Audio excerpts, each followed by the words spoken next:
दोस्तों, हमारी धरती अनगिनत रहस्यों से भरी हुई है और न जाने कितने रहस्यमयी और अनजान जीव जंतु हमारी धरती पे मौजूद हैं। आप इसका अंदाजा इसी से लगा सकते हैं कि अभी तक सिर्फ 15% स्पीशीज ही खोजी गई हैं, बाकी 85% आज भी हमसे अनजान है। दोस्तों, जिस तरह मेगालोडॉन शार्क के आज भी जिंदा होने का दावा किया जाता है, उसी तरह कुछ लोगों का मानना है कि टाइटेनोबोआ, जो कि अब तक का सबसे विशाल सांप था, वो भी अभी तक अस्तित्व में है। सबसे पहले टाइटेनोबोआ का सुराग 2019 में कोलंबिया में एक रिसर्चर के ग्रुप को मिला, जो कि एक 14 मीटर सांप का फॉसिल था और कार्बन डेटिंग से पता चला कि यह फॉसिल 6 करोड़ साल पुराना था। इस सांप की लंबाई को देखकर हर कोई दंग रह गया था और इस सांप को टाइटेनोबोआ नाम दिया गया। दरअसल इस फॉसिल के खोजे जाने से पहले 100 साल तक सबसे लंबे सांप का दर्जा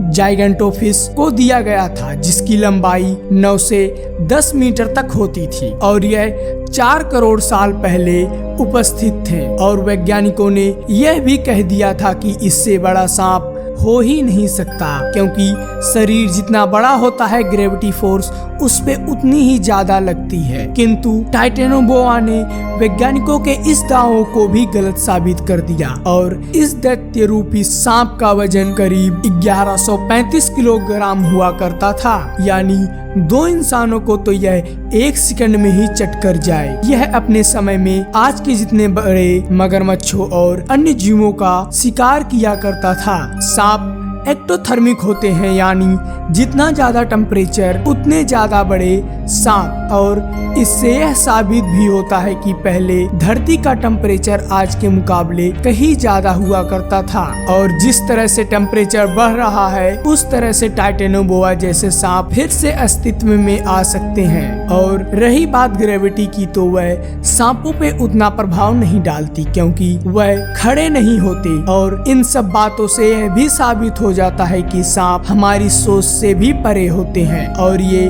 बेहद ही लंबे हो सकते हैं। और अब सवाल यह उठता है कि क्या इससे भी बड़े सांप हो सकते हैं? क्या कोलंबिया में मिला फॉसिल ही सबसे बड़ा सांप का फॉसिल है? तो ऐसा भी हो सकता है कि इस फॉसिल से भी बड़े सांप पहले के वक्त में मौजूद हों, जिसका हमारे पास कोई भी प्रमाण नहीं है। यह सवाल इसलिए भी उठता है क्योंकि इनके विलुप्त होने का कोई भी रीजन पता नहीं चल पाया है। वैज्ञानिकों का मानना है कि टेम्परेचर जैसे जैसे ठंडा होता गया, वैसे वैसे ही टाइटेनोबोआ भी हमेशा के लिए विलुप्त होते गए। और जैसा मैंने पहले ही कहा कि टेम्परेचर धीरे धीरे बढ़ रहा है, तो टाइटेनोबोआ जैसे सांप फिर से अस्तित्व में आ सकते हैं। और ऐसा मैं इसलिए भी कह रहा हूँ क्योंकि अब तक का सबसे लंबा और जीवित सांप 10 मीटर का पाया गया है, जो कि टाइटेनोबोआ के फॉसिल से 4 मीटर ही छोटा है और इसे 12 अक्टूबर 2011 में खोजा गया था। लेकिन पिछले कई दशकों से हजारों केसेस सामने आए हैं जिसमें लोगों ने दावा किया है कि उन्होंने बेहद ही लंबे सांप को देखा है, जो कि टाइटेनोबोआ से भी काफी बड़े थे। बेल्जियम के